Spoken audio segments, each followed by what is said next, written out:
And let's start there with the actual definition of top dressing, because in my opinion, or in my experience, top dressing is not the same thing as leveling or flattening a lawn or getting rid of bumps or dips. So for me, top dressing is something that you do to improve your soil. So if you have what you might consider bad soil, and I'm using air quotes there because I don't think there is any such thing as bad soil. There's only the soil that you have, and you should love the one that you're with and work to improve that relationship. But either way, the soil that you have, if you want to improve it, one way to do that is to top dress.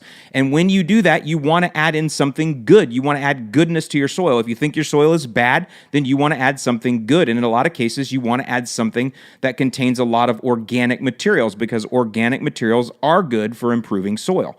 And top dressing is one way to do that. What you would do is you would aerate the lawn just like any other time. You go and rent a mechanical aeration machine and aerate, but I would want you to rake up those cores, get rid of them because we're taking away that bad soil, and then you come over the lawn and top dress with something that is going to improve the soil. So topsoil would be one of those things, because topsoil contains a lot of organic matter for the most part. You could use peat moss. You could also use compost. You could use pretty much anything that contains organic matter.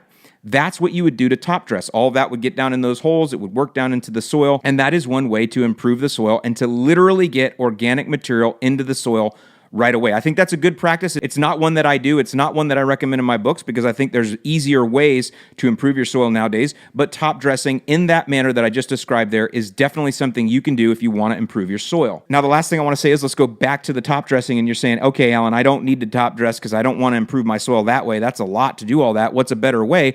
The better way is to use organic fertilizers, carbon-based fertilizers, humic acid, anything you can do to get carbon into the soil, anything you can do to get organics into the soil. That's how you do it, and you add those later over time. By the way, the cycling of your root system of your lawn also adds carbon and organic to the soil. Naturally, you get in all kinds of cool things like earthworms and everybody else, and microbes and fungi all working together, and you can get a really nice, healthy soil very quickly using just biostimulants, organic fert, carbon-based fert, and all of these things. So the challenge I have to you there is why break your back with a bunch of compost and a bunch of topsoil? What weeds are you bringing to your lawn that are encased in that topsoil? Sure, it might be sifted, it might be sanded, it might be filtered, but really though, what weed seeds are in there? Because nobody's filtering out weed seeds. Now, I do believe that in a lot of cases, if you get topsoil at the store, like at a Home Depot or whatever, that topsoil has been sterilized. Maybe they heat treat it so it doesn't have any kind of seeds in there or anything, but then that kills all the good beneficial microbes and everything else, and that's part of what you want when you do a top dressing, is you want those beneficial microbes and everything in there.